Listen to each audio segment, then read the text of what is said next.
অনেকেই চায় যে আমার দোয়াটা কবুল হোক, সবাই চায় আমার দোয়া কবুল হোক। দোয়া কবুলের তো অনেক শর্ত আছে, তাই না? অনেকগুলো আমল আছে, শর্ত আছে, অনেক সময় আছে, এগুলো মোটামুটি আপনারা জানেন। তো একটা বিষয় আমি বলছি আজকে, একটা দোয়া আছে যে দোয়াটা, যে কথাগুলো দোয়ার শুরুতে বললে এই দোয়াগুলো কবুল হবে ইনশাল্লাহ, এই বিষয়ে আপনি নিশ্চিত থাকতে পারেন। যদি আপনার রিজিক হালাল হয়, ওই শর্তগুলো যদি পূরণ হয়, রিজিক হালাল হয়, বৈধ দোয়া হয়, হ্যাঁ, হারাম কিছু চাচ্ছেন না, আপনি বৈধ বিষয় চাচ্ছেন, হালাল খেয়ে চাচ্ছেন, এই শর্তগুলো পূরণ করে দোয়া করার আগে এই কথাগুলো বললে দোয়া কবুল হবে ইনশাআল্লাহ। আমি তো আর বলতে পারবো না 100% কবুল হবে, এটা তো আমার পক্ষে বলা সম্ভব না, কিন্তু সবচেয়ে শক্তিশালী যে ওসিলাগুলো দোয়া কবুল করানোর জন্য, সেটা এটা একটা।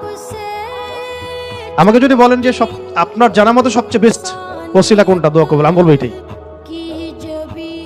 এটার সাথে আরো একটা আছে, ওটা আরেকদিন বলবো ইনশাআল্লাহ। সেটা হচ্ছে আপনি আল্লাহ রাব্বুল আলামিনের এই একত্ববাদের ওসিলা দিয়ে দোয়া করবেন। আল্লাহ পাকের এই তাওহীদের ওসিলা দিয়ে, একত্ববাদের ওসিলা দিয়ে দোয়া করবেন। এইভাবে বলা, পরে শুনে আপনারা মুখস্থ করে নিয়েন। দোয়া করার আগে আল্লাহ পাকের প্রশংসা করা, আলহামদুলিল্লাহটাও আল্লাহ পাকের প্রশংসা, এবং রাসূল সাল্লাল্লাহু আলাইহি ওয়াসাল্লামের প্রতি দরুদ শরীফ পড়া একবার, অন্তত একবার, চাইলে আপনি অনেক পড়তে পারেন। এরপরে যে বিষয়টা আপনি চাচ্ছেন তার আগে বলা যে আল্লাহুম্মা ইন্নী আসআলুকা, আল্লাহুম্মা ইন্নী আসআলুকা বিআন্নী, আগে বলে নেই, আল্লাহুম্মা ইন্নী আসআলুকা বিআন্নী আশহাদু আন্নাকা আনতাল্লাহ লা ইলাহা ইল্লা আনত আল আহাদ আস সামাদ আল্লাযী লাম ইয়ালিদ ওয়া লাম ইউলাদ ওয়া লাম ইয়াকুল লাহু কুফুয়ান আহাদ। সূরা ইখলাস যে জানে সে এটা সহজেই বলতে পারবে।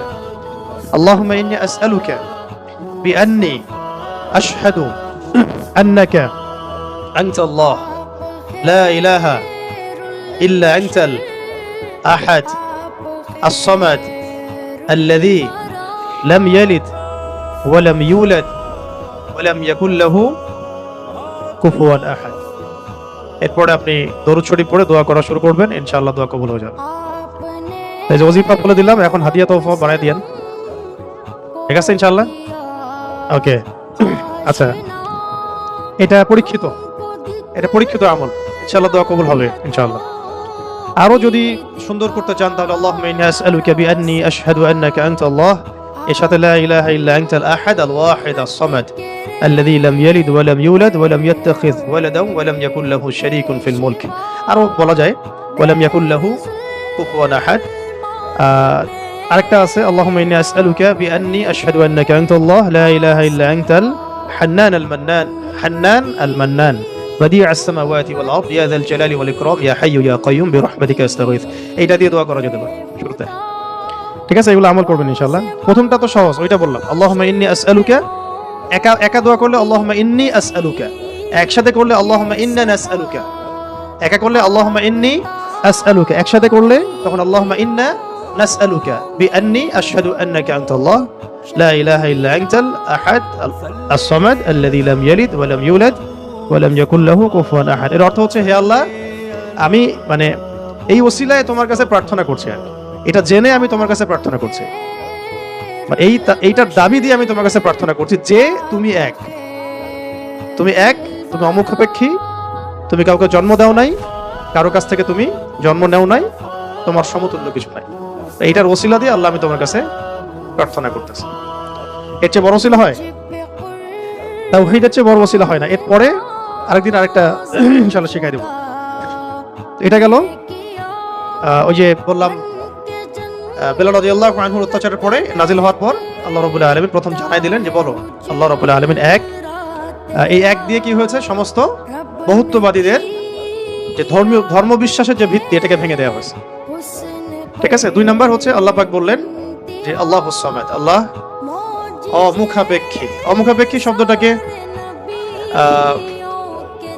সালাফগণ, আসলাফগণ, আকাবিরগণ অনেকভাবে ব্যাখ্যা করেছেন। আমি একটু ওইটা পড়ে শোনাই, তাহলে আপনাদের জন্য সুবিধা হবে। অমুখাপেক্ষিতাকে ইমামগণ কয়েকভাবে ব্যাখ্যা করেছেন। আল্লাহুস সামাদ এটাকে কয়েকটা ভাগে ভাগ করা যায়। যেমন একটু মনে রাখবেন, যেমন আব্দুল্লাহ বিন আব্বাস রাদিয়াল্লাহু আনহু, হাসান বসরি ও সাইদ ইবনে জুবাইর রাহমাতুল্লাহি আলাইহি বলেছেন যে এর অর্থ হচ্ছে আল্লাহ পাক নির্ভীক, যার কোনো ভয় নাই। আল্লাহুস সামাদ মানে আল্লাহ পাক নির্ভীক, যার কোনো ভয় নাই। এমনিতে আমরা বাংলা বুঝলাম আল্লাহুস সামাদ মানে আল্লাহ পাক অমুখাপেক্ষী, মানে যার কাউকে প্রয়োজন নাই, সমস্ত সৃষ্টির তাকে প্রয়োজন, এবং তিনি সমস্ত সৃষ্টি থেকে অমুখাপেক্ষী, কোনো জরুরত নাই সৃষ্টির কাছে তার। আল্লাহ পাক কারো কাছে রিজিক চান না, কারো কাছে আল্লাহ পাক রিজিক চান না। এমন না যে আমরা সবাই আল্লাহর ইবাদত করলে আল্লাহ পাকের শক্তি বেড়ে যাবে, মোটেই না। আল্লাহ পাক যেমন ছিলেন তেমনই থাকবেন। আবার এমন না যে সব মানুষ যদি কুফরি করা শুরু করে আল্লাহ পাকের শক্তি কমে যাবে, কখনোই না। মানে এই পুরো বিশ্ব জাহান সৃষ্টি করার আগে আল্লাহ যেমন ছিলেন, আজও তেমন আছেন, চিরকাল তেমন থাকবেন। আল্লাহ পাক অমুখাপেক্ষী। অমুখাপেক্ষী মানে কারো প্রয়োজন নাই। এই জন্য একটা দোয়ায় আমরা বলি না যে আল্লাহুম্মা আকফিনি বিহালালিকা আন হারামিক ওয়া আগনিনি বিফাদলিক আম্মান সিওয়াক, মানে আল্লাহ আপনি আপনার হালাল দিয়ে হারাম থেকে আমাকে বাঁচায় দেন, এবং আপনি ছাড়া বাকি সমস্ত বিষয় থেকে আমাকে অমুখাপেক্ষী রাখেন। তা আমরা যদি আল্লাহর প্রতি মুখাপেক্ষী হই, তাহলে অন্য মাখলুকের প্রতি আমরা কি মুখাপেক্ষী হব? আমরা সবার থেকে অমুখাপেক্ষী হয়ে গেলাম। আল্লাহ পাক তার পুরো সৃষ্টি থেকে কি অমুখাপেক্ষী। এটাকে as-সামাদ শব্দ দিয়ে ব্যাখ্যা করা হয়েছে। তো ইমাম আব্দুল্লাহ বিন আব্বাস রাদিয়াল্লাহু আনহুর ব্যাখ্যায় বললাম যে এটা বলা হচ্ছে যে তার কোনো ভয় নাই, তিনি নির্ভীক, তার কোনো ভয় নাই। ইমাম শাআবী রাহমাতুল্লাহ আলাইহি বলেন যে সামাদ হচ্ছেন তিনি যিনি পানাহার করেন না। এক এক স্কলার এক একভাবে আসলাফগণ ব্যাখ্যা করেছেন। ইবনে জুবাইর রাদিয়াল্লাহু রাহমাতুল্লাহ আলাইহি বলেন যে as-সামাদ শব্দের অর্থ হচ্ছে তিনি সমস্ত গুণ এবং কর্মে নিখুঁত, তিনি সমস্ত গুণ এবং কর্মে নিখুঁত। হযরত কাতাদা রাহমাতুল্লাহ আলাইহি বলেন যে সমগ্র সৃষ্টি জগৎ ধ্বংস হওয়ার পর যিনি বাকি থাকবেন তিনি হচ্ছেন as-সামাদ। সমস্ত সৃষ্টি জগৎ ধ্বংস হয়ে যাওয়ার পরে যিনি, যার অস্তিত্ব থাকবে তিনি হচ্ছেন as-সামাদ। সামাদের কত ব্যাখ্যা তারা করেছেন, ঠিক আছে। তারপরে ইকরিমা রাহমাতুল্লাহ আলাইহি বলেছেন যে যার উপর কারো মর্যাদা নাই তিনি হচ্ছেন as-সামাদ, যার উপরে কারো আর মর্যাদা নাই তিনি হচ্ছেন as-সামাদ। তারপরে ইমাম রাজি রহমতুল্লাহ আলাইহি বলেছেন সামাদ হচ্ছেন তিনি যার উপরে কখনো কোনো বিপদ আপদ আসে না। সামাদ হচ্ছেন তিনি যার উপরে কখনো কোনো বিপদ আপদ আসে না। তারপরে আবুল ওয়াইল শাকিক ইবনে সালামা রহমতুল্লাহ আলাইহি বলেন যে সামাদ হচ্ছেন তিনি যিনি সর্বত্র তার কর্তৃত্ব প্রতিষ্ঠা করতে পারেন, সর্বত্র যার কর্তৃত্ব তিনি প্রতিষ্ঠা করতে পারেন। কারো মতে, কোন কোন স্কলারের মতে সামাদ হচ্ছেন তিনি যিনি, সামাদ হচ্ছেন তিনি যার কাছে সমস্ত মাখলুককে প্রয়োজন পেশ করতে হয়, যার কাছে সমস্ত মাখলুককে প্রয়োজন পেশ করতে হয়। আর আরেকজন স্কলার তিনি বলেছেন সামাদ হচ্ছেন তিনি যিনি সমস্ত দোষ ত্রুটি থেকে মুক্ত, সমস্ত দোষ ত্রুটি থেকে মুক্ত। এগুলো আরো বিস্তারিত আপনারা পাবেন তাফসীরে জালালাইনের মধ্যে আছে, ঠিক আছে। এখন এই সামাদ শব্দ দিয়ে তাহলে কি করা হচ্ছে, ওই বহুত্ববাদীদের পর যাদের ধর্মবিশ্বাস কিছুটা বাকি থাকে তাদের ভিত্তিটাকে ঘুরিয়ে দেওয়া হচ্ছে। তো ইলাহ হতে হবে এমন যার কোনো ভয় নাই, যার কোনো ভয় তাকে কখনো স্পর্শ করে না। ইলাহ হতে হবে এমন একজন সত্তাকে যিনি কারো মুখাপেক্ষী নন। যত যত স্ট্যাচু আছে এগুলো তো মুখাপেক্ষী, ওকে তো বানানো হয়েছে, সে তো নিজেকে বানায় নাই, সে কারো মুখাপেক্ষী, সে তো খালেক না, সেও মাখলুক। তারপরে যারা মানুষ যারা নিজেদেরকে বিশ্ব মঞ্চে বড় বড় করে ফুটিয়ে তোলে বা নিজেদেরকে রবের আসনে অধিষ্ঠিত করার চেষ্টা করে, তারা কি অমুখাপেক্ষী? তারাও মুখাপেক্ষী, সবাই মুখাপেক্ষী। আবার যে ধর্মবিশ্বাসে চলছে তারা কি অমুখাপেক্ষী? নাসারাদের ক্ষেত্রে সেম, তারা মুখাপেক্ষী। মাজুসিরা তারাও এমন ইলাহের উপাসনা করে যারা মুখাপেক্ষী। শুধুমাত্র মুসলিমরাই এমন একজন ইলাহের উপাসনা করে বা ইবাদত করে, উপাসনা না ইবাদত করে, যিনি অমুখাপেক্ষী, সমস্ত ত্রুটি থেকে মুক্ত, বিচ্যুতি থেকে মুক্ত, যিনি সমস্ত দোষ ত্রুটি থেকে মুক্ত, যিনি হচ্ছেন কারো কাছে কিছু চান না, সবাই তার কাছে চায়, যাকে কখনো বিপদ আপদে স্পর্শ করে না, যিনি পানাহার করেন না, যিনি তার সৃষ্টি এবং কর্মে নিপুণ, এবং যার উপরে কারো কোনো মর্যাদা নাই। এবং যখন সৃষ্টি জগৎ ধ্বংস হয়ে যাবে যিনি বাকি থাকবেন তিনি হচ্ছেন আল্লাহ রাব্বুল আলামিন। এখানে as-সামাদ শব্দের অনেক গভীর কথা আছে, ব্যাখ্যা আছে আর কি। এগুলো ইনশাআল্লাহ আমরা আরো পরে আলোচনা, পরের সেশনে করব ইনশাআল্লাহ। আজকে আমরা একটু কোড আলোচনা করতেছি। 3 নম্বরে আল্লাহ রাব্বুল আলামিন বলেছেন যে বলুন হে নবী যে আল্লাহ তিনি লাম ইয়ালিদ ওয়া লাম ইউলাদ। বলুন তো, সামনে কমন নেওয়া হয়েছে, কুল বলুন আল্লাহ এক, আল্লাহুস সামাদ, আল্লাহ as-সামাদ, আল্লাহ অমুখাপেক্ষী। আপনি বলে দিন হে নবী যে লাম ইয়ালিদ ওয়া লাম ইউলাদ। লাম ইয়ালিদ তিনি জন্ম দেন নাই, লাম ইয়ালিদ মানে তিনি জন্ম দেন নাই। এটা দিয়ে কাদের ভিত্তি ভেঙে দেওয়া হলো? ওই যারা আল্লাহর পুত্র সাব্যস্ত করে, কন্যা সাব্যস্ত করে, ওদের ধর্মবিশ্বাসের ভিত্তি ভেঙে দেওয়া হলো। লাম ইয়ালিদ, তিনি জন্ম দেন নাই। তো এমন একজন সত্তাকে আল্লাহ হতে হবে যিনি কাউকে জন্ম দেন না কখনো। আমরা এই দুনিয়াতে যা দেখছি সবকিছু কিন্তু জন্মিত বা জন্ম দিচ্ছে বা জন্মিত। মানুষের কথা বলেন, আপনি যে কোনো মাখলুকের কথা বলেন, এমনকি প্রকৃতির যে বিষয়গুলো আমরা দেখি এগুলো তো জন্মিত আর কি, মাখলুক, এগুলো কোনো না কোনো জায়গা থেকে আসছে। তো আল্লাহ রাব্বুল আলামিন হতে হলে এমন একজন সত্তা হতে হবে যিনি কাউকে জন্ম দেন নাই। ওয়ালাম ইউলাদ, এটা আরো কঠিন, এটা আরো কঠিন। কেউ জন্ম দেয় না সেটা একটা হতে পারে, একজন ধরেন মহিলা আছে জন্ম দেয় নাই সন্তান, তো সে তো কারো কাছ থেকে জন্মিত হয়েছে। দুইটা রাস্তাই বন্ধ করে দেওয়া হলো, যে আল্লাহ হতে হবে এমন একজন সত্তাকে যিনি না জন্ম দিয়েছেন না কারো কাছ থেকে জন্ম নিয়েছেন। এটা আরো কঠিন, এবং এই কাঠিন্যের মধ্যে কোনো সত্তা পড়তে পারে না আল্লাহ ছাড়া। এই মানদণ্ডে আল্লাহ ছাড়া অন্য কোনো সত্তা কখনো পড়তে পারে না, যিনি জন্ম দেন নাই, কারো কাছ থেকে জন্ম নেন নাই। অনেকে প্রশ্ন করে, যে অনেকের মধ্যে ওয়াসওয়াসা আসে যে এই বিশ্বজাহান আল্লাহ সৃষ্টি করেছেন, আল্লাহকে কে সৃষ্টি করেছেন? নাউযুবিল্লাহি মিন যালিক। নবী সাল্লাল্লাহু আলাইহি ওয়াসাল্লাম বলেছেন, যখনই এমন কোন চিন্তা আসবে, এই চিন্তা শয়তান ঢুকিয়ে দেয়, যখনই এমন কোন চিন্তা আসবে সেজন্য পরে আউযু বিল্লাহি মিনাশ শাইতানির রাজীম, এবং ঈমান পাকাপোক্ত করার জন্য যেন পরে আমানতু বিল্লাহি ওয়া রুসুলিহি, আমানতু বিল্লাহি ওয়া রুসুলিহি, রুসুলিহি বহুবচন, আমানতু বিল্লাহি ওয়া রুসুলিহি। আল্লাহকে যদি কেউ জন্ম দিত বা আল্লাহ যদি কোনো জায়গা থেকে সৃষ্টি হতেন, তাহলে যে স্রষ্টা তিনি তো আল্লাহ হতেন, তাই না? আল্লাহ যদি নাউযুবিল্লাহ কারো কাছ থেকে সৃষ্টি হতেন তাহলে তো তিনি আল্লাহ হতেন না। এমন একজন সত্তাকে আল্লাহ হতে হবে যিনি সৃষ্টি নন, যাকে কেউ সৃষ্টি করে নাই, বরং তার কাজ সৃষ্টি করা। এটা তো আপনি কার্যকারণ তত্ত্ব থেকে বলছেন, এটা ফিলোসফিতে একটা তত্ত্ব আছে, কার্যকারণ তত্ত্ব। মানে তত্ত্বটা হচ্ছে এরকম, ইউনিভার্সিটিতে আমাদেরকে একটু পড়ানো হয়েছিল আর কি, যে প্রত্যেকটা কাজের পিছনে একটা কারণ থাকে। আসলে তাই, কিন্তু প্রত্যেকটা কাজের পিছনে একটা কারণ আসলেই থাকে। শয়তানির পিছনেও কোনো না কোনো কারণ তো আছে, কেন শয়তানি করতেছে এটা কারণ তো আছে। প্রত্যেকটা কাজের পিছনে একটা কারণ থাকে। এই তত্ত্বটাকে তারা বলতো কার্যকারণ তত্ত্ব আর কি। তো এই তত্ত্ব থেকে তারা এই প্রশ্নটা উত্থাপন করেছে যে তাহলে আল্লাহকে কে সৃষ্টি করেছে? ঠিক আছে, এখানে এই তত্ত্বটা নিজেই তার দোষে ত্রুটিযুক্ত আর কি। আল্লাহকে যদি কেউ সৃষ্টি করে তাহলে তো সে আল্লাহ হবে, তাকে কেউ সৃষ্টি করলে সে আল্লাহ হবে, তাকে কেউ সৃষ্টি করলে সে আল্লাহ হবে। এইভাবে আপনি কোথায় গিয়ে শেষ করবেন? যেখানে আপনার চিন্তার জগৎ শেষ হবে সেখান থেকে আল্লাহ রাব্বুল আলামিন শুরু হবেন। ব্যাপারটা এরকম। তো আল্লাহ রাব্বুল আলামিন কাউকে জন্ম দেন নাই, কারো কাছ থেকে জন্ম নেন নাই। তারপর সবশেষ ওয়ালাম ইয়াকুল লাহু কুফুয়ান আহাদ, ওয়ালাম ইয়াকুল লাহু কুফুয়ান আহাদ। এটা এত কঠিন যে এটা মানে উতরে যাওয়ার মতো আসলে ক্ষমতা আল্লাহ ছাড়া কারোরই নাই, এটা অসম্ভব।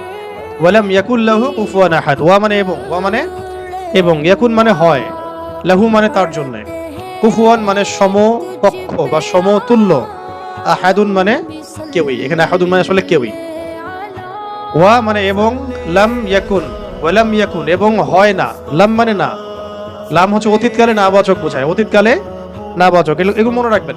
ওয়া মানে এবং, ওয়াবের দুটো অর্থ হয় আল কোরআনে, কখনো কখনো শপথ বা কসম অর্থে আসে, কখনো কখনো এবং অর্থে আসে। যেমন ওয়া তিন ফলের কসম, ওয়াল আসরি সময়ের কসম। আর এখানে ওয়া জবর মানে হচ্ছে এবং, ওয়ালাম লাম হচ্ছে অতীতকালে নাবাচক, অতীতকালে নাবাচক। যেমন আমি কখনো বলিনি, আমি করিনি, আমি যাইনি, এগুলো বোঝাতে লাম শব্দ প্রয়োগ করা হয়।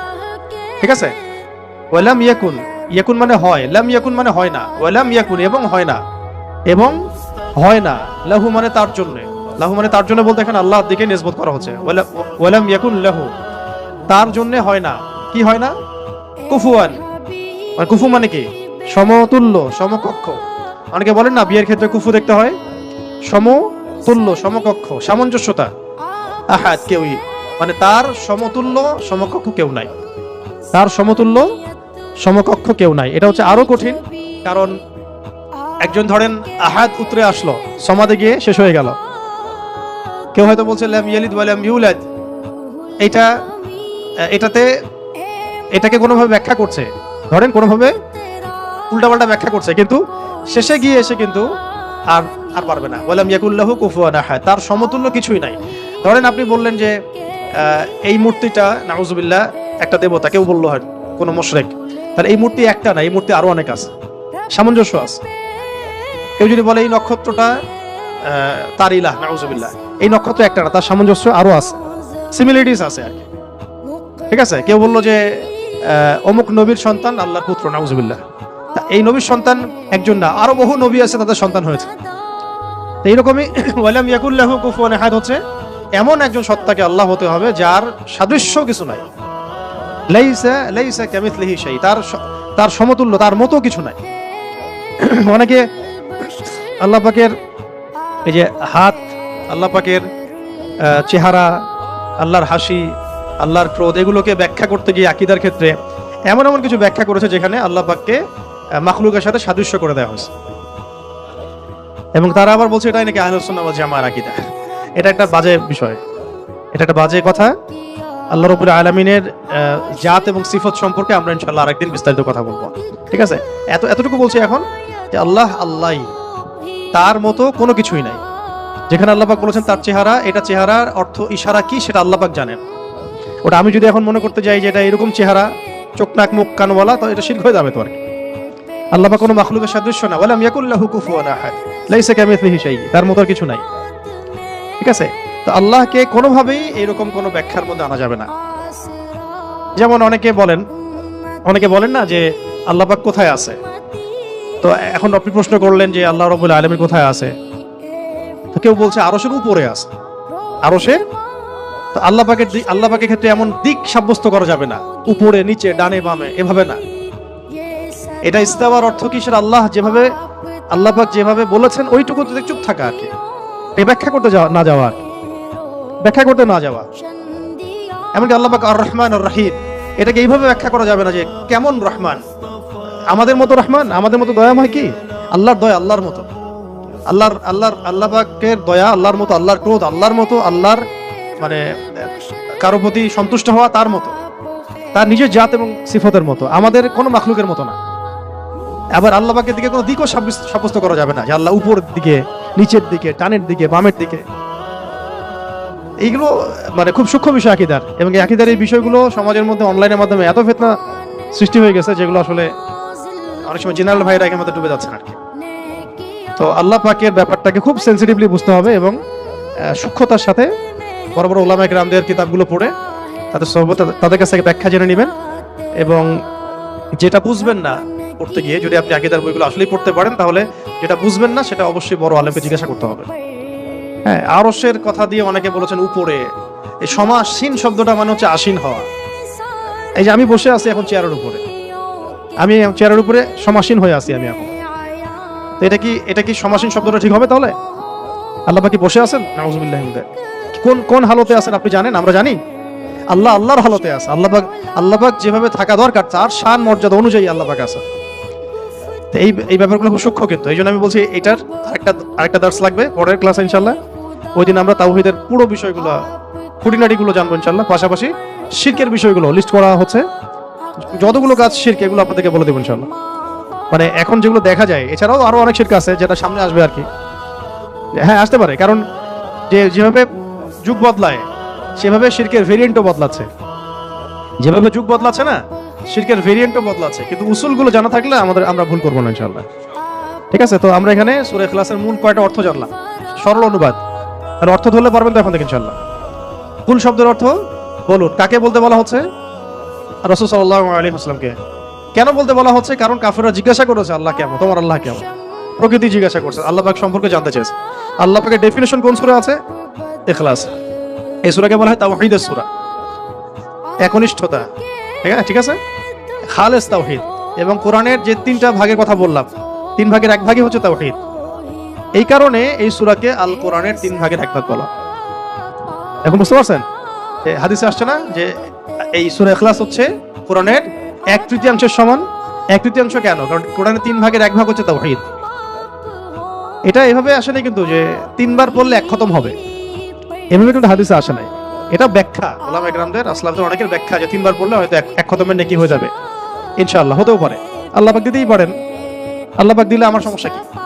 তো এইভাবে হাদিসে আসে না যে 3 বার পড়লেই 1 খতমের নেকি হবে, এইভাবে হাদিসে আসে না। আসছে যে এই সূরা হচ্ছে কোরআনের 3 ভাগের 1 ভাগ, 1/3 সমান। 1/3 সমান, এটাও একটা ব্যাখ্যা যে কোরআনের 3 ভাগের 1 ভাগ জুড়ে তাওহীদ আছে। বাকি 1 ভাগ কি আছে? বাকি এক ভাগ আছে না, বাকি এক ভাগ আছে ইতিহাস, হিস্ট্রি, পূর্ববর্তী নবীদের অনেক ঘটনা, এগুলো আছে এক ভাগ, ঠিক আছে। আর এক ভাগ আছে আহকাম, হুকুম আহকাম, এগুলো করো এগুলো করো না, হ্যাঁ, দিক নির্দেশনা। আর এমনি আমরা বলছি আমাদের দিনের যে মূল তিনটা ভিত্তি, সেটার মধ্যে একটা হচ্ছে তাওহীদ, একটা রিসালাত, একটা হলো আখিরাত। এখন আসেন শেষ করি, আমরা 10টা বেজে আছে। এখন আর দু একটা কথা বলে আমি শেষ করি যে আজকের মতো, যে আমরা জানলাম এই সূরা শানে নুজুল কি, অর্থগুলো কি। আচ্ছা, অর্থগুলো একবার রিপিট করে নেই। কুল মানে কি বলুন? হুয়া আল্লাহ, হুয়া মানে কি? তিনি, হুয়া মানে তিনি, এখানে আল্লাহকে সাব্যস্ত নিসবত করা হচ্ছে। আল্লাহ মানে আল্লাহ, আহাদ মানে এক। আচ্ছা, আল্লাহ শব্দটা কিন্তু নিজেই ইসমে আজম, আল্লাহ শব্দটা নিজেই কিন্তু ইসমে আজম। এটার সাথে প্রাসঙ্গিক বলে দিলাম, ওই দোয়াটা যদি করেন দোয়া করার আগে, তাহলে ইনশাআল্লাহ দোয়া কবুল হবে। কোনটা? আল্লাহুম্মা ইন্নী আসআলুকা বিআন্নী আশহাদু আন্নাকা আনতা আল্লাহ লা ইলাহা ইল্লা আনতাল আহাদুস সামাদুল লাযী লাম ইয়ালিদ ওয়া লাম ইউলাদ ওয়া লাম ইয়াকুল লাহু কুফুয়ান আহাদ। এটা একটা। তারপরে আল্লাহ পাক বলছেন, বলুন তিনি আল্লাহ এক, আল্লাহুস সামাদ, আল্লাহ পাক অমুখাপেক্ষী, লাম ইয়ালিদ, তিনি কাউকে জন্ম দেন নাই, ওয়া লাম ইউলাদ, তাকেও কেউ জন্ম দেয় নাই, তাকেও কেউ জন্ম দেয় নাই। এটা প্যাসিভ, এটা মাজহুল আর কি, আরবিতে বলে মাজহুল, প্যাসিভ। লাম ইয়ালিদ, তিনি কাউকে জন্ম দেন নাই, ওয়া লাম ইউলাদ, তাকেও কেউ জন্ম দেয় নাই। আর ওয়া লাম ইয়াকুল লাহু কুফুয়ান আহাদ, ওয়া মানে এবং, লাম শব্দ প্রয়োগ হয় কখন? অতীতকালে নাবাচক বোঝাতে। ইয়াকুন মানে হয়, ওয়া লাম ইয়াকুন মানে হয় না, এবং হয় না, লাহু মানে তার জন্য বা তার জন্য, কুফুয়ান মানে সমতুল্য বা সমকক্ষ, আহাদ মানে কেউই, তাহলে তার সমতুল্য বা তার সমকক্ষ কেউ নাই। আচ্ছা, আজকে আমরা যতটুকু জানলাম আর কি, একটা হলো সূরাতুল ইখলাসের নামকরণ, তারপরে এর অর্থগুলো, এটা মাক্কি সূরা না মাদানী সূরা, এর শানে নজুল, এগুলো জানা হয়েছে, এবং সংক্ষিপ্ত শাব্দিক অনুবাদ জানা হয়েছে। বাকি এর আরো বেশ কিছু বিষয় আছে, যেমন এর মধ্যে তাওহীদ আছে, তাওহীদের প্রকরণগুলো, যেমন তাওহীদের রুবুবিয়্যাত, তাওহীদের উলুহিয়্যাত, তাওহীদ আসমা ওয়া সিফাত, ইনশাআল্লাহ আমরা আগামী দার্সে জানবো। এবং তাওহীদের ফজিলত, তাওহীদ না থাকলে কি হবে, এবং তাওহীদের বিপরীত শিরক কাকে বলে, এবং এর ক্ষতিকর দিকগুলো কি কি, শিরকের কুফল এবং এর শাস্তি, এবং শিরকের প্রকারভেদ, যেমন আকীদার ক্ষেত্রে শিরক, আমলের ক্ষেত্রে শিরক, কথার ক্ষেত্রে শিরক, এবং গোপন শিরক বা রিয়া। এর সাথে আধুনিক বিশ্বে যে শিরকগুলো দেখা যায় সেগুলোর তালিকা। এই জিনিসগুলো ইনশাআল্লাহ আমরা আগামী দার্সে জানবো। এর সাথে ঈমান ভঙ্গের 10টা কারণ, ঈমান ভঙ্গের 10টা কারণ, এগুলো খুবই ভাইটাল। ইনশাআল্লাহ পরের দার্সে সবাই আসবেন, এটা আমরা আশা করতেছি। আর শেষ করার আগে শুধু আমি এই সূরার কয়েকটা ফজিলত বলে শেষ করতেছি, এটা জানা দরকার আছে, তাহলে আমাদের আগ্রহ জন্মাবে। তো ফজিলতগুলো আপনারা মাসিক আল কাউসারও পাবেন, অনলাইনে মাসিক আল কাউসারও পাবেন। আমি কয়েকটা ফজিলত নোট করে আনছি আপনাদেরকে একটু বলার জন্য। 1 নাম্বার, ঠিক আছে, একটু মনে রাখেন, ফজিলত জানলে কি হয়, ওইটার উপর আমল করার আগ্রহ হয়। এটা যখন পড়ছিলাম আমার নিজেরই মনে হচ্ছিল যে আহা, এত সহজ একটা আমল আমরা কেন করি না। এবং আপনাদের জন্য ফজিলত কালেক্ট করতে গিয়ে আমি একটা ফজিলত পেয়েছি আজকে, যেটা আমি আগে কখনোই জানতাম না। তো কয়েকটা ফজিলত শুনি। হ্যাঁ, 1 নাম্বার, এক ব্যক্তি জনৈক সাহাবীকে দেখলেন, রেফারেন্স গুলো দেয়া আছে, এটা সহিহ বুখারী, আবু দাউদে আসছে, নাসাইতে আসছে। এক ব্যক্তি জনৈক সাহাবীকে দেখলেন যে তিনি প্রত্যেক নামাজেই সূরা ইখলাস পড়েন, প্রত্যেক নামাজে সূরা ইখলাস পড়েন, মানে তাকে ইমামতির দায়িত্ব দেওয়া হয়েছে। প্রত্যেকটা রাকাতে তিনি যখন সূরা ফাতিহা শেষ করেন, সূরা ইখলাস পড়েন, তারপরে অন্য কিরাত পড়েন। এটা কি ইউনিক না? কখনো দেখেছেন এমন কোন ইমামকে? তো উনি এটা পড়েন। তো এই বিষয়টা তাকে বলা হলো যে আপনি এটা কেন করেন, আপনি এটা বন্ধ করেন, মাঝে মাঝে পড়েন, পরামর্শ দেওয়া হচ্ছে। তিনি বলছেন না, আমি বন্ধ করব না। তো এমন অবস্থা হয়েছে যে কেসটা রাসূল সাল্লাল্লাহু আলাইহি ওয়াসাল্লামের দরবার পর্যন্ত পৌঁছেছে। ইয়া রাসূলুল্লাহ, আপনার যে ইমাম আপনি দিয়েছেন সেই ইমাম তো এরকম করে, প্রত্যেক রাকাতেই সূরা ইখলাস পড়ে। এখন নবী সাল্লাল্লাহু আলাইহি ওয়াসাল্লাম এর কাছে যখন এই বিষয়টা আসলো, তখন তিনি জিজ্ঞাসা করলেন যে সূরা ইখলাস তুমি প্রত্যেক রাকাতে কেন পড়ো? তিনি বললেন যে আমি এই সূরাটাকে ইয়া রাসূলুল্লাহ ভালোবাসি, আমি এই সূরাটাকে ভালোবাসি। তখন নবী সাল্লাল্লাহু আলাইহি ওয়াসাল্লাম বলেছিলেন যে এই সূরার প্রতি ভালোবাসা তোমাকে জান্নাতে প্রবেশ করাবে ইনশাআল্লাহ। কেন তিনি সূরাটাকে ভালোবাসতেন এটারও ব্যাখ্যায় হাদিসে আরো ব্যাখ্যা আসছে, যে বলা হচ্ছে তিনি এই সূরাকে ভালোবাসতেন এই কারণে যে এখানে আল্লাহ পাকের তাওহীদ আছে, এখানে আল্লাহ পাকের তাওহীদ আছে। তো আল্লাহ পাকের তাওহীদকে যে ভালোবাসবে, তাওহীদকে ধারণ করবে, তাওহীদ প্রচার এবং প্রতিষ্ঠার জন্য কাজ করবে, তার বর্তমান কি হইতে পারে আপনি চিন্তা করেন। তো তাওহীদ নিয়ে আলোচনা আমরা পরে দর্শে ইনশাআল্লাহ, ঠিক আছে? ওকে, আরেকটা বর্ণনা আসছে যে নবী সাল্লাল্লাহু আলাইহি ওয়াসাল্লাম একবার সব সাহাবীদেরকে, আশেপাশে যারা ছিলেন ওই সময়, সবাইকে জড়ো করলেন। তো তারা মনে করলেন যে খুব গুরুত্বপূর্ণ একটা হয়তো বড় কোনো নির্দেশনা আসবে। তো নবী সাল্লাল্লাহু আলাইহি ওয়াসাল্লাম সবাইকে জড়ো করে বললেন, আমি তোমাদের সবাইকে আল কোরআনের 3 ভাগের 1 ভাগ তেলাওয়াত করে শোনাবো। নবীজি বললেন সাল্লাল্লাহু আলাইহি ওয়াসাল্লাম, আমি তোমাদের সবাইকে আল কোরআনের 3 ভাগের পুরো 1 ভাগ তেলাওয়াত করে শোনাবো। সবাই এদিকে আসো, কাছে আসো। সবাই জড়ো হলেন। তো নবী সাল্লাল্লাহু আলাইহি ওয়াসাল্লাম পড়লেন যে বিসমিল্লাহির রহমানির রহিম, কুল হুয়াল্লাহু আহাদ, আল্লাহুস সামাদ, লাম ইয়ালিদ ওয়া লাম ইউলাদ ওয়া লাম ইয়াকুল লাহু কুফুয়ান আহাদ। তো এটা বলে তিনি কিন্তু ভিতরে চলে গেছেন বাসায়। সাহাবীরা দাঁড়াই আছে যে সম্ভবত কোনো জরুরত হয়েছে, আমাদের নবীজির হয়তো আবার আসবেন, এসে আবার বলবেন। এসে তিনি বলছেন এটা হচ্ছে কোরআনের 3 ভাগের 1 ভাগ। এটা হচ্ছে কোরআনের 3 ভাগের 1 ভাগ। সুবহানাল্লাহ, সুবহানাল্লাহ। 3 ভাগের 1 ভাগের তো একটা ব্যাখ্যা আমি বললাম। এছাড়া এমনও যে 3 ভাগের 1 ভাগে তাওহীদের পুরো ফজিলত তেলাওয়াতের নেকি আল্লাহ পাক দিয়ে দিতে পারেন ইনশাআল্লাহ। এখান থেকে অনেক স্কলার ব্যাখ্যা করেছেন যে 3 বার পড়লে 1 খতমের নেকি হবে। তবে এইভাবে সরাসরি হাদিসে আসে না। আচ্ছা, আরেকদিন 3 নম্বর হাদিস, নবী সাল্লাল্লাহু আলাইহি ওয়াসাল্লাম বললেন, এটা হাদিসে আসছে আবু সাঈদ খুদরি রাদিয়াল্লাহু আনহু থেকে। তিনি বললেন যে তোমরা কি প্রত্যেক রাতে, রাতের বেলা এটা পড়তে বলা হচ্ছে, তোমরা কি প্রত্যেক রাতে কোরআনের 1/3 তেলাওয়াত করতে পারো না? তোমরা কি প্রত্যেক রাতে আল কোরআনের 1/3 তেলাওয়াত করতে পারো না? সাহাবীরা বললেন, ইয়া রাসূলুল্লাহ, বিষয়টা তো অনেক কঠিন মনে হচ্ছে। তখন নবী সাল্লাল্লাহু আলাইহি ওয়াসাল্লাম বললেন, না, এটা সহজ, আমলটা সহজ, কারণ সূরা ইখলাসই হচ্ছে কোরআনের 1/3। সূরা ইখলাস হচ্ছে আল কোরআনের 1/3। এইরকম সাহাবীগণ অন্য বর্ণনায় বলেছেন যে ইয়া রাসূলুল্লাহ, আমরা তো দুর্বল, আমরা প্রতি রাতে 1/3 কেমন করে তেলাওয়াত করব? তো নবীজি বললেন যে বলো, কুল হুয়াল্লাহু আহাদ, আল্লাহুস সামাদ, লাম ইয়ালিদ ওয়া লাম ইউলাদ। আল্লাহ তাআলা পুরো কোরআনকে 3 ভাগে ভাগ করেছেন। একটু আগে আমি বললাম, আল্লাহ তাআলা পুরো কোরআনকে 3 ভাগে ভাগ করেছেন। এর মধ্যে সূরা ইখলাসটাই 3 ভাগের 1 ভাগ। সূরা ইখলাসটা হচ্ছে 3 ভাগে 1 ভাগ।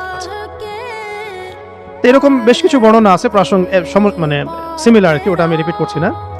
তবে আমি যে কয়েকটা বলতে যাচ্ছিলাম সেটা হলো যে এটা 4 নাম্বারটা, এটা ভালো করে শোনেন, খুব ভালো করে শোনেন। একবার নবী করিম সাল্লাল্লাহু আলাইহি ওয়াসাল্লাম একটা সফরে ছিলেন এবং সফরে তো অনেক ঘটনাই ঘটে। এক পর্যায়ে জনৈক সাহাবীকে তিনি শুনলেন তেলাওয়াত করছেন, কুল ইয়া আইয়ুহাল কাফিরুন। কোন সূরা? সূরা কাফিরুন তেলাওয়াত করছেন, কুল ইয়া আইয়ুহাল কাফিরুন। তিনি শুনলেন এক সাহাবী তেলাওয়াত করছেন। এটা শোনার পরে তিনি বললেন যে সে শিরক থেকে পবিত্র হয়ে গেছে। এইজন্য একটা বর্ণনা আসছে, রাতের বেলা সূরা কাফিরুন পড়লে আল্লাহ পাক তাকে শিরক থেকে হেফাজত করবেন ইনশাআল্লাহ। আর আরেকজনকে তিনি পড়তে শুনলেন কুল হুয়াল্লাহু আহাদ। একজন পড়ছিল সূরা কাফিরুন, আরেকজন সাহাবী পড়ছিলেন সূরা ইখলাস। তখন নবীজি বললেন তাকে মাফ করে দেয়া হয়েছে, সুবহানাল্লাহ, সুবহানাল্লাহ। আরেকটু আগে যে বর্ণনা বলেছি ওইটা এখানেও আছে, যে ইমাম আনাস রাদিয়াল্লাহু আনহু থেকে একটা বর্ণনা আসে যে আনসারী একজন সাহাবী ছিলেন, মসজিদে কুবা ইমামতি করতেন। যখনই তাকে ইমামতি করতে দেওয়া হতো তিনি সূরা ফাতিহার সাথে অন্য সূরা মিলিয়ে সূরা ইখলাস পড়তেন। এই বিষয়টা রাসূল সাল্লাল্লাহু আলাইহি ওয়াসাল্লামের কাছে যায় এবং তিনি বলেন যে তুমি এই কাজটা কেন করো, আবশ্যিকভাবে এটা করার কারণ কি? তিনি বলেছিলেন যে উহিব্বুহা ইয়া রাসূলুল্লাহ, আমি এই সূরাটাকে আমি ভালোবাসি। তখন নবী সাল্লাল্লাহু আলাইহি ওয়াসাল্লাম বলেছিলেন যে এই সূরার প্রতি ভালোবাসা, যে হুব্বুকা ইয়াহা আদখালাকাল জান্নাহ, এই সূরার প্রতি যে ভালোবাসাটা, এই ভালোবাসাই তোমাকে জান্নাতে প্রবেশ করাবে ইনশাআল্লাহ। এটা একটা বর্ণনা আসছে। এরকম আরো সিমিলার বর্ণনা আছে। আরেকদিন আবু হুরায়রা রাদিয়াল্লাহু আনহু তিনি বলছেন যে আমি রাসূল সাল্লাল্লাহু আলাইহি ওয়াসাল্লামের কাছে বসেছিলাম, এমন সময় এক ব্যক্তি সূরা ইখলাস তেলাওয়াত করা শুরু করলো। তখন নবী সাল্লাল্লাহু আলাইহি ওয়াসাল্লাম বললেন যে ওয়াজাবাত। কি বললেন? ওয়াজাবাত, ওয়াজিব হয়ে গেছে। ওয়াজাবাত মানে ওয়াজিব হয়ে গেছে। আমি জিজ্ঞাসা করলাম, ইয়া রাসূলুল্লাহ, কি ওয়াজিব হয়ে গেছে, কি ওয়াজিব হয়ে গেল? তিনি বললেন যে আল জান্নাহ, জান্নাত ওয়াজিব হয়ে গেছে। এই ব্যক্তির উপর জান্নাত ওয়াজিব হয়ে গেছে। আরেকজন সাহাবী এসেছিলেন নবী সাল্লাল্লাহু আলাইহি ওয়াসাল্লামের কাছে, এসে বলেছিলেন যে আমার এক ভাই আছে, মানে মুমিন ভাই, আমার এক ভাই আছে, উনিও সাহাবী। তো তিনি সূরা ইখলাসকে খুব ভালোবাসেন। তো নবীজি বললেন তাকে জানিয়ে দাও, তোমার ভাইকে জানিয়ে দাও যে এই সূরার প্রতি ভালোবাসার কারণে তাকে জান্নাতের সুসংবাদ দান করো। তাকে জানিয়ে দাও যে এই সূরার প্রতি ভালোবাসার কারণে তাকে জান্নাতের সুসংবাদ দেয়া হচ্ছে। এইরকম আরো বর্ণনা আছে সিমিলার, যেমন একটাতে আসছে, এটাও বুখারী মুসলিমের বর্ণনা, যে সাহাবায়ে কেরাম একদিন এক সাহাবীকে জিজ্ঞাসা করলেন যে এই সূরাটাকে আপনি এতবার কেন পড়েন? তিনি বলেছিলেন যে এই সূরার মধ্যে আর রহমানের সিফাত এবং গুণাবলী আছে, এই সূরার মধ্যে আর রহমানের মানে আল্লাহ পাকের সিফত এবং গুণাবলী আছে, তাই আমি এটাকে পড়তে ভালোবাসি। তখন নবীজি বললেন তাকে জানিয়ে দাও যে আল্লাহও তাকে ভালোবাসে। মানে এক এক জায়গায় এক এক ভাবে শব্দ এক্সট্রা আসছে। কোনো জায়গায় বলা হচ্ছে তার জন্য জান্নাত ওয়াজিব হয়ে গেছে, কোনো বর্ণনা আসছে যে তাকে জানায় দাও যে আল্লাহ তাকে ভালোবাসেন, কোনো বর্ণনা আসছে তাকে জানায় দাও যে তাকে জান্নাতের সুসংবাদ দান করো। এরকম করে বিভিন্ন বর্ণনা আসছে আর কি। এবার আমাদের জন্য খুব আগ্রহের একটা হাদিস, এটা শুনেন। মুয়াজ ইবনে আনাস জুহানী রাদিয়াল্লাহু তাআলা আনহু বলেন যে রাসূলুল্লাহ সাল্লাল্লাহু আলাইহি ওয়াসাল্লাম একদিন বললেন, ভালো করে শুনেন, রাসূলুল্লাহ সাল্লাল্লাহু আলাইহি ওয়াসাল্লাম একদিন বললেন, যে ব্যক্তি কুল হুয়াল্লাহু আহাদ এই সূরাটাকে 10 বার পড়বে, যে ব্যক্তি এই সূরাটাকে 10 বার পড়বে, আল্লাহ তাআলা তার জন্য জান্নাতে একটা প্রাসাদ নির্মাণ করবে। তো এই কথাটা শুনে ওমর রাদিয়াল্লাহু আনহু বললেন, ওমর ইবনে খাত্তাব তিনি বললেন যে তাহলে তো আমরা অনেক প্রাসাদের অধিকারী হয়ে যাব ইয়া রাসূলুল্লাহ। তার উদ্দেশ্য ছিল এটা, যদি আমি 20 বার পড়ি ইয়া রাসূলুল্লাহ, তাহলে নবীজি বললেন তাহলে দুইটা প্রাসাদ, যদি 30 বার পড়ি 3টা প্রাসাদ, ইয়া রাসূলুল্লাহ তাহলে তো আমরা অনেক প্রাসাদের অধিকারী হয়ে যাব। তখন নবীজি বললেন যে আল্লাহ তাআলার দান এর চেয়েও বেশি প্রশস্ত, মানে আপনি 100 পড়লে 10টা ঘর পাবেন, আমরা 100 পড়লে 10টা ঘর পাবো, 200 পড়লে 20টা। এইভাবেই আল্লাহ পাকের দান আরো প্রশস্ত। আর যে হাদিসটার কথা আমি বললাম, যেটা আমি আজকে আপনাদের জন্য এটা রেডি করতে গিয়ে জেনেছি আর কি, এটা আমার আগে জানা ছিল না, এটা জানার পরে আসলে আমাদের মনে হচ্ছে কেন এই আমলগুলো করি না। এত সময় দেখা যায় যে অনেক সময় অনলাইনে বসে থাকছি, তাই না? অনেক সময় এমনিই বসে আছি জিকির ছাড়া, গাড়িতে যাওয়া আসা হচ্ছে, ওই সময় বসে আছি, কোনো কাজ নাই, এমন অনেক সময় হয় না? কেন আমরা এই সময়গুলো কাজে লাগাই না? এই লাস্ট হাদিস, একজন সাহাবী ছিলেন যার নাম মুয়াবিয়া ইবনে মুয়াবিয়া বিন মুয়াবিয়া আল মুজানি রাদিয়াল্লাহু তাআলা আনহু, তিনি ইন্তেকাল করেছিলেন এবং নবী সাল্লাল্লাহু আলাইহি ওয়াসাল্লামের তিনি সাহাবীদেরকে নিয়ে জানাজার নামাজ পড়া হলো। ভালো করে শুনুন, মুয়াবিয়া ইবনে মুয়াবিয়া আল মুজানি রাদিয়াল্লাহু তাআলা আনহু ইন্তেকাল করলেন, নবী সাল্লাল্লাহু আলাইহি ওয়াসাল্লাম সাহাবীদেরকে নিয়ে তার জানাজার নামাজ পড়ালেন।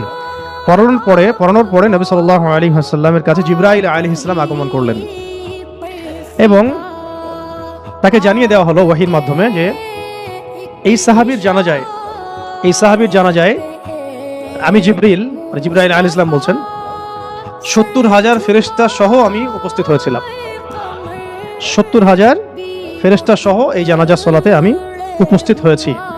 তো নামাজ শেষে নবী সাল্লাল্লাহু আলাইহি ওয়াসাল্লাম জিজ্ঞাসা করলেন যে ইয়া জিবরিল হে জিবরিল বিমা বালাগা মুআবিয়া ইবনে মুআবিয়া হাদিহিল মানজিলা, এই সাহাবীর মুআবিয়া ইবনে মুআবিয়া রাদিয়াল্লাহু তাআলা আনহুর কোন কারণে এই মঞ্জিলে তাকে পৌঁছে দেওয়া হলো, কোন কারণে তাকে এই মঞ্জিলে পৌঁছে দেওয়া হলো, মানে এত উঁচু মাকাম দেওয়া হলো। তখন তিনি বলছিলেন যে ইয়া রাসূলুল্লাহ সাল্লাল্লাহু আলাইহি ওয়াসাল্লাম, এই মর্যাদা লাভের কারণ হচ্ছে যে সে দাঁড়িয়ে, বসে, হেঁটে, সওয়ারিতে অবস্থায় সবসময় সূরা ইখলাস তেলাওয়াত করত।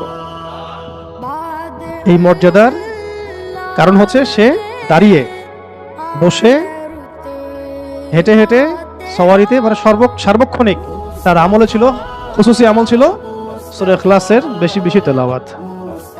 সুবহানাল্লাহ। এটা মুসনাদ আহমদে আসছে হাদিসটা, আরো কিছু হাদিসের মধ্যে আসছে হাদিসটা। তো আল্লাহ পাক আমাদের সবাইকে এই সূরার প্রতি বেশি বেশি আমল করার তৌফিক দান করেন। অনেকগুলো ফজিলত পেলাম, তাহলে ফজিলতগুলোর মধ্যে এগুলো সব অথেন্টিক, এগুলো নিয়ে কোনো ইনশাআল্লাহ সন্দেহের কিছু নাই। অন্য কিছু বইয়ের মধ্যে দেখা যায় যে 400 পড়লে, 1000 পড়লে কিছু আমল দেয়া আছে, এগুলো সনদগুলো সহি না এবং এগুলো দুর্বলতা আছে, তো এগুলো আমরা এখানে আলোচনা আনলাম না। মূল যে বিষয়গুলো সেগুলো বললাম, যে এই সূরা প্রথমত রাতের বেলা পড়তে হবে, মানে আমরা পড়বো ইনশাআল্লাহ।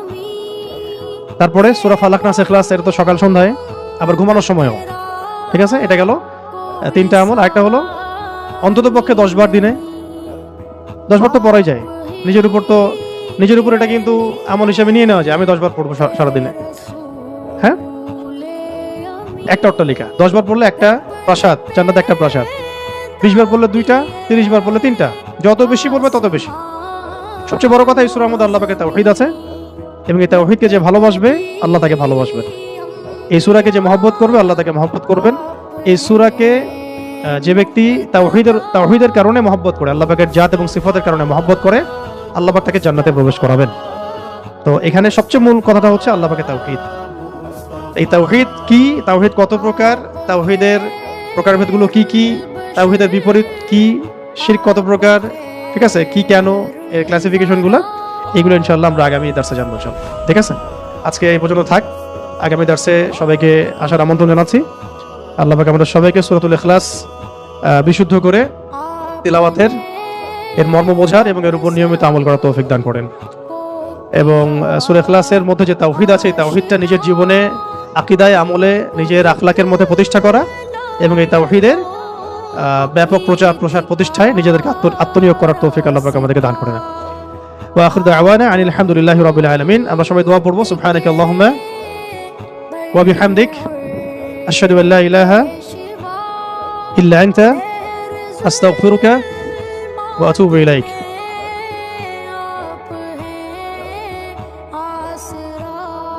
একটা ঘটনা আছে আব্দুল্লাহ বিন মাসউদ রাদিয়াল্লাহু আনহু থেকে, বিশিষ্ট সাহাবী তিনি, এবং কোরআনের যারা রাইসুল মুফাসসিরিন, মানে কোরআনের সবচেয়ে বড় তাফসীর কারক, ব্যাখ্যাকারক সাহাবী, তাদের মধ্যে তিনি একজন। আব্দুল্লাহ বিন মাসউদ রাদিয়াল্লাহু আনহু আবু জেহেলের গর্দান কেটে নিয়ে আসছিলেন যে সাহাবী। আব্দুল্লাহ বিন মাসউদ কোন সাহাবী? আবু জেহেলের বদর যুদ্ধে গর্দান কেটে নিয়ে আসছিলেন যে সাহাবী।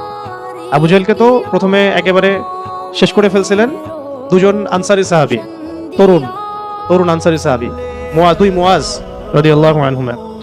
পরবর্তীতে আব্দুল বিন মাসউদ রাদিয়াল্লাহু আনহু তার বুকের উপর পা রেখে তার গর্দান কেটে নিয়ে আসেন। তো তাকে মক্কাতে সবাই বলতে কাফেররা তুচ্ছ তাচ্ছিল্য করত আব্দুল বিন মাসউদ রাদিয়াল্লাহু আনহুকে, কারণ তিনি নিচু বংশের ছিলেন তাদের তুলনায়, যেমন বনু মাখজুম, বনু হাশিম, তাদের তুলনায় তার বংশটা ছিল একটু নিচু। এই কারণে তারা তাকে খুব তুচ্ছ তাচ্ছিল্য করত। এবং তার পায়ের ব্যাপারে একটা কথা আছে যে তার পাটা একটু চিকন ছিল, সরু ছিল, এই কারণে অনেকে হাসাহাসি করত। নবী সাল্লাল্লাহু আলাইহি ওয়াসাল্লাম তার পায়ের ব্যাপারে একটা রিওয়ায়াত আসছে কিন্তু, যে এই পায়ের ওজন মিজানে বহু ভারী হবে। ওই পা আবু জেহেলের বুকের উপর দিয়েই তিনি তার গর্দান কেটে নিয়ে আসছেন। তো তিনি রাইসুল মুফাসসিরিনদের একজন, আব্দুল বিন মাসউদ রাদিয়াল্লাহু আনহু, এবং বলিষ্ঠ সাহাবী। আপনারা অনেকগুলো হাদিস দেখতে পারবেন তার থেকে রিওয়ায়াত হয়েছে। এবং আরেকজন সাহাবী উবাই ইবনে কাব কোন সাহাবী? যাকে ওমর রাদিয়াল্লাহু আনহু তারাবির সালাত পড়তে বলেছিলেন, মনে আছে? তারাবির অধ্যায় যখন আসবে তখন আলোচনা আসবে আর কি, যে তারাবির সালাতের জামাত করে তাকে ইমামতির দায়িত্ব দেওয়া হয়েছিল। কোন সাহাবীকে? উবাই বিন কাব রাদিয়াল্লাহু আনহু। তিনি খুব সুন্দর তেলাওয়াত করতে পারতেন। তো এখন তারা দুজন বর্ণনা করেছেন যে মক্কাতে যখন আবু জেহেল, আবু লাহাব, উতবা, সাইবারা, তারা যে ইলাহের উপাসনা করতে অভ্যস্ত, যেমন লাত, উজ্জা, হুবল, মানাত, যেগুলোকে দেখা যায় না, যেগুলোর সামনে তারা নজর মানত পেশ করে, এইরকম তারা আল্লাহ পাকের পরিচয় জিজ্ঞাসা করছিল, যে আমরা তো লাত, উজ্জা, হুবল, মানাতের ইবাদত করি, লাত এমন, উজ্জা এমন, হুবল এইরকম, মানাত এইরকম, তোমার আল্লাহ কেমন, তার পরিচয় দাও আমাদের। তখন আল্লাহ রাব্বুল আলামিন সূরাতুল ইখলাস নাযিল করেন। এর অর্থে আমরা তো আসতেছি একটু পরে ইনশাআল্লাহ। এখানে আল্লাহ পাকের পরিচয় দেয়া হয়েছে। আল কোরআনের পুরো কোরআনটা যদি আপনি ঘাটেন, এই পুরো কোরআনটা ঘেটে আল্লাহ পাকের যে পরিচয়টা আপনি পাবেন সেটা সূরা ইখলাসে দেয়া হয়েছে। আবার আমরা যে বলি যে আল কোরআনের 3টা পার্ট, 3 ভাগে ভাগ করা যায় আল কোরআনকে।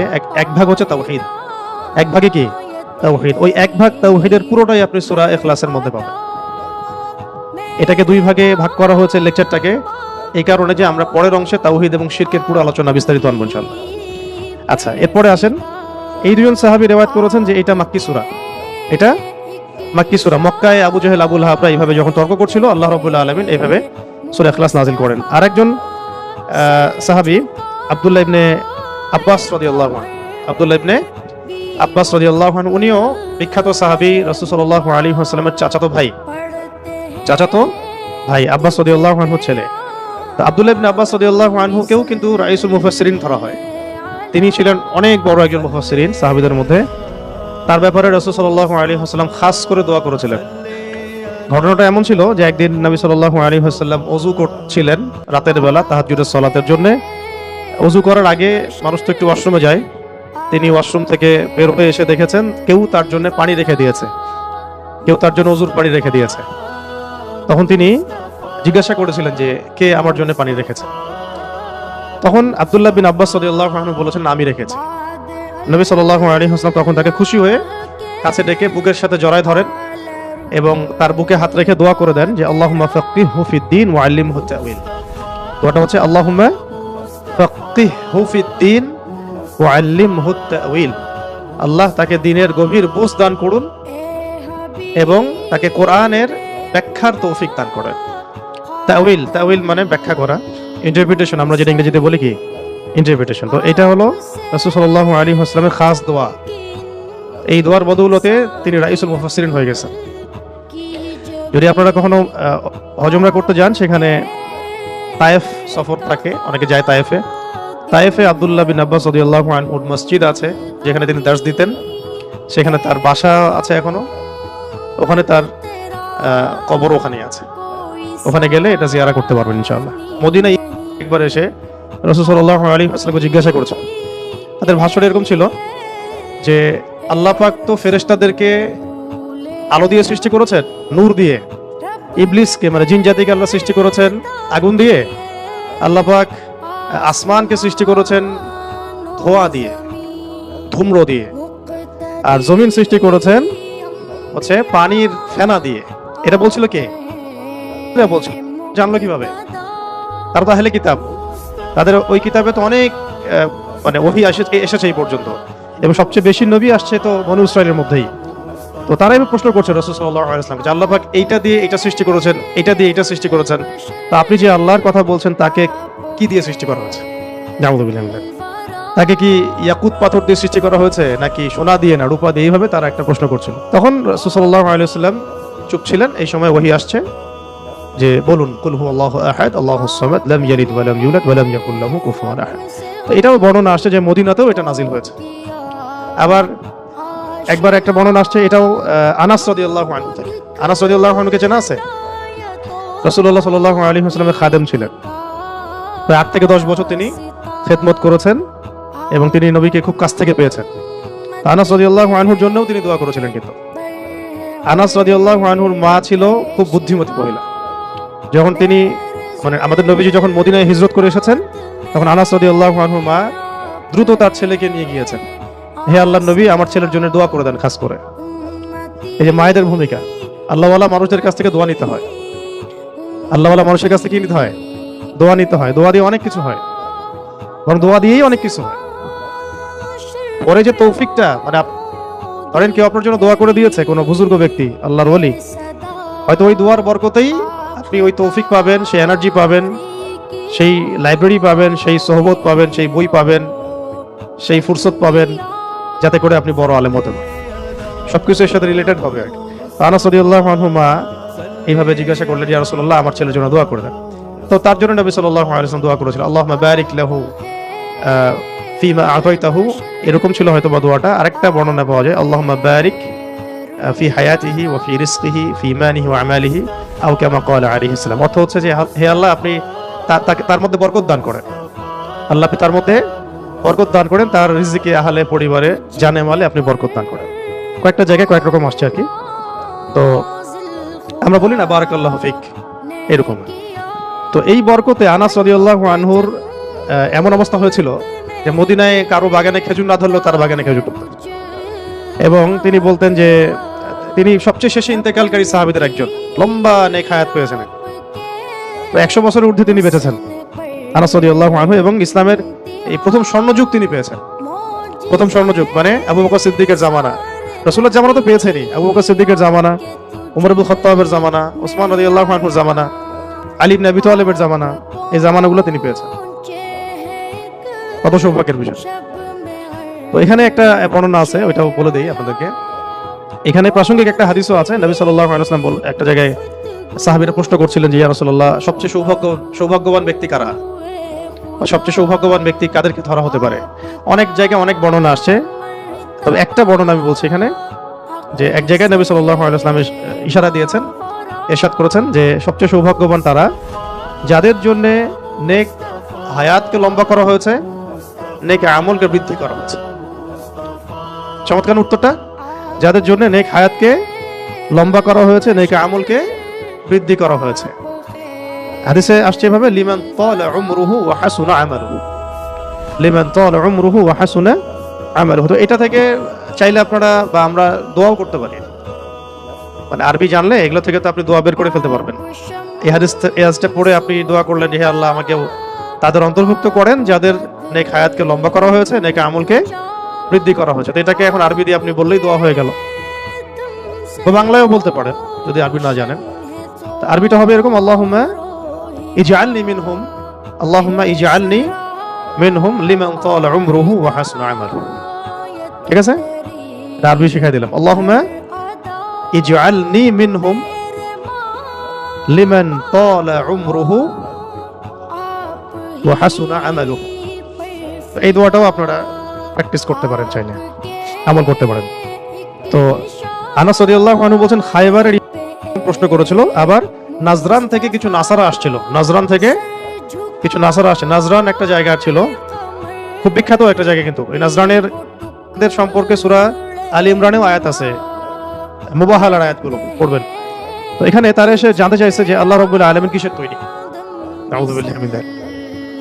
তো তখন এই উত্তরে সূরা ইখলাস নাযিল হয়েছে। অনেকগুলো বর্ণনা আসছে যে সূরা ইখলাস মক্কাতেও নাযিল হয়েছে, মদিনাতেও নাযিল হয়েছে, আবার এমন হতে পারে যে উভয় ক্ষেত্রেই আল্লাহ পাক নাযিল করেছেন, এমনও হতে পারে। এখানে ইখতিলাফটা মানে মৌলিক বিষয় না, মূল বিষয় হচ্ছে কোন প্রেক্ষাপটে নাযিল হয়েছে। যখন কাফেররা আল্লাহর পরিচয় জিজ্ঞাসা করেছে, মূল কারণটা কি, যখন কাফেররা আল্লাহর পরিচয় জিজ্ঞাসা করেছে, তাহলে ওখানে ওই সময় কাফের ছিল কারা কারা? এক, মুশরিকরা, তারা মূর্তি পূজা করতো। ওয়ার্ল্ডের সাথে মিলাবেন এখনো কিন্তু ওয়ার্ল্ড ওইরকমই কাফের আছে। এক ধরনের কাফের ছিল ওই সময় আবু জাহেল, আবু লাহাবরা, যারা মূর্তি পূজারী, মুশরিক। এদেরকে কি বলে? মুশরিকিন। এরা ছিল মুশরিক। এক প্রকার কাফের ছিল যারা ছিল প্রকৃতি পূজারী, গাছপালা, চন্দ্র সূর্য এগুলো উপাসনা করত, এরাও মুশরিক। আর এক প্রকার ছিল আহলে কিতাবদের মধ্যে যারা ওজায়ের আলাইহিস সালামকে আল্লাহর পুত্র মনে করত। সূরা তাওবার মধ্যে আয়াত আছে না, ওয়াকালাতিল ইয়াহুদু উযাইরুন ইবনুল্লাহ ওয়াকালাতিন নাসারাল মাসীহু ইবনুল্লাহ। সূরা তাওবার মধ্যে দেখবেন আল্লাহ পাক উভয়কে ধ্বংস হোক বলেছেন, কাতালাহুমুল্লাহ, আল্লাহ এদেরকে ধ্বংস করুক। এখন এভাবে উযাইর আলাইহিস সালামকে আল্লাহর পুত্র সাব্যস্ত করত এবং ফেরেশতাদেরকে আল্লাহর কন্যা মনে করত। নাউযুবিল্লাহ।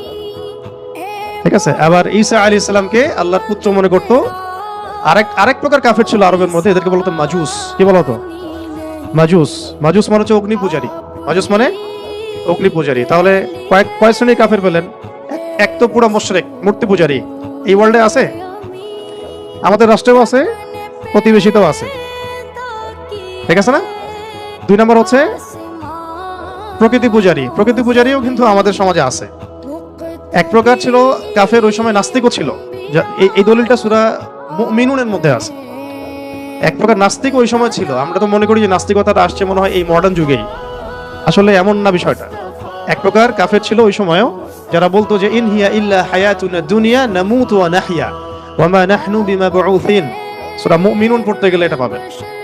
তারা বলতো যে এই দুনিয়ায় আমাদের জন্য সবকিছু, আমরা কখনো পুনরুত্থিত হব না, এখানেই আমরা বাঁচি, এখানেই মরি। তারা কোনো ঈশ্বরে বিশ্বাস করতো না, আমরা আল্লাহ বিশ্বাস করতো না।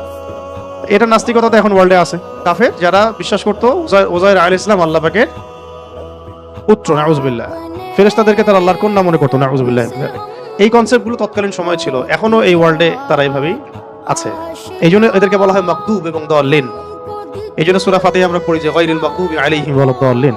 আল্লাহ মাগদুবদের অন্তর্ভুক্ত করো না আমাদেরকে, দাল্লিন এবং নাসারাদের অন্তর্ভুক্ত করো না। এই জন্য ইব্রাহিম আলাইহিস সালাম সম্পর্কে কথা আসলে দেখবেন এই তিনটাই মেনশন করা হয়। তাহলে ইব্রাহিম আলাইহিস সালাম ছিল না, নাসারা ছিলেন না, এবং তিনি মূর্তি পূজারী ও মুশরিকও ছিলেন না, তিনি ছিলেন একনিষ্ঠ মুসলিম। এই কারণে আকীদা পরিষ্কার করে ফেলতে হবে আর কি। এই ওয়ার্ল্ডের মধ্যে শুধুমাত্র মুসলিমরাই আল্লাহ রাব্বুল আলামিনকে এক সাব্যস্ত করে, আহাদ সাব্যস্ত করে, আহাদ, এবং তাকে মুসলিমরাই শুধু as-সামাদ সাব্যস্ত করে। এবং আমরাই বিশ্বাস করি তিনি কাউকে জন্ম দেন নাই, লাম ইয়ালিদ ওয়া লাম ইউলাদ, এবং আমরাই বিশ্বাস করি ওয়া লাম ইয়াকুল লাহু কুফুয়ান আহাদ, তার সমতুল্য কিছু নাই। তো এটা কিন্তু অন্য কোনো ধর্মের মধ্যে এই কনসেপ্ট নাই, কিন্তু না হিন্দু ধর্মে আছে, না খ্রিস্টান ধর্মে, না বৌদ্ধ ধর্মে, না মাজুস অগ্নি পূজারীদের মধ্যে। তো মাজুস কারা ছিল? পারস্যের মানুষরা মাজুস ছিল। এখনকার ইরাক ইরানের কন্টিনেন্টে ছিল পারস্যের মানুষরা, ওই সময় ওদেরকে মাজুস বলা হতো। তো এখনো এই মাজুসি এই ধর্ম সরাসরি না থাকলেও মুসলিমদের মধ্যে কিন্তু এই সমস্যাগুলো আবার আসছে আর কি। দেখবেন কোনো কালচারাল কোনো প্রোগ্রাম হইলে মোমবাতি প্রজ্বলন হয়।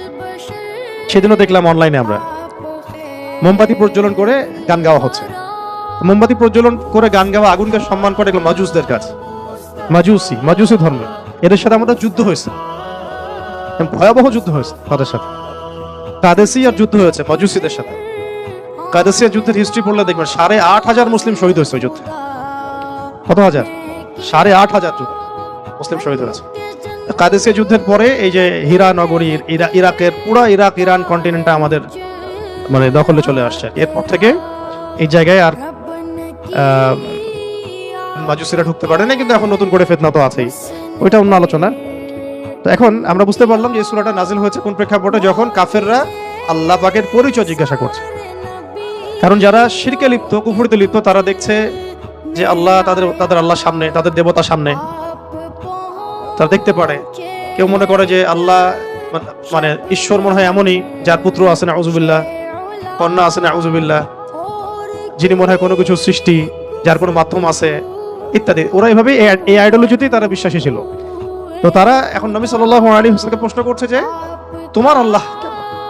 আমাদের তো ইলাহ আমরা এরকম মনে করি, আমাদের ইলাহ বা আমাদের ঈশ্বরকে তো আমরা এমন মনে করি, তো তোমার আল্লাহ কেমন? তোমার আল্লাহ এর ডেফিনেশন দাও। তখন আল্লাহ রাব্বুল আলামিন সূরা ইখলাস নাজিল করেন।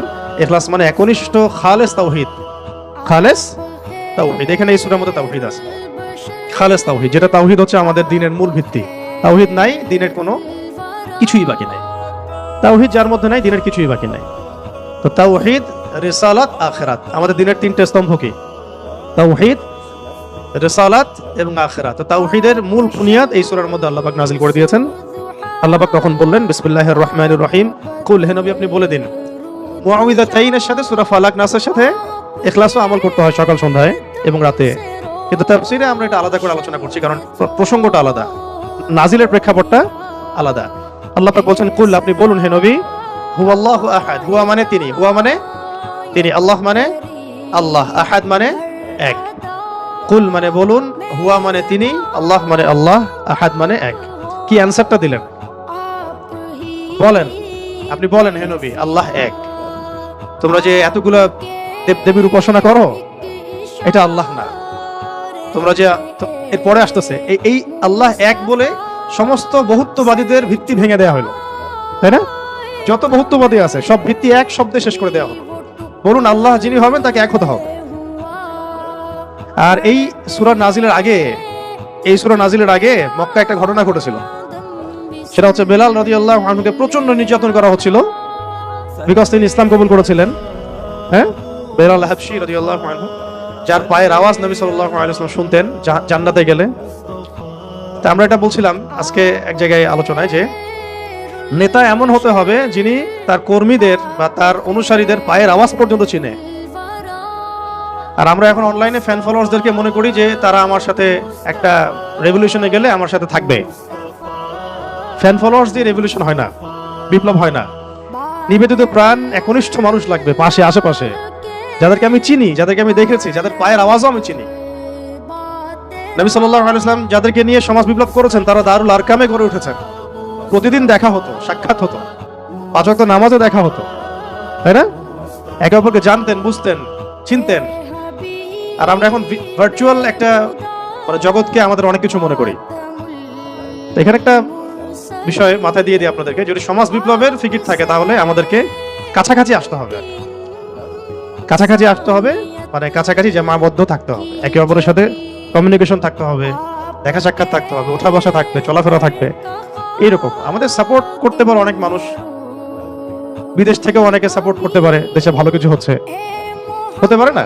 কিন্তু আপনি যে অভ্যুত্থান বিপ্লব যেগুলো বলছেন শব্দগুলো, বা দিন প্রতিষ্ঠা, আল্লাহর দিন, আল্লাহর জমিন, আল্লাহর দিন কায়েম, এগুলোর জন্য একনিষ্ঠ মানুষ দরকার আশেপাশে।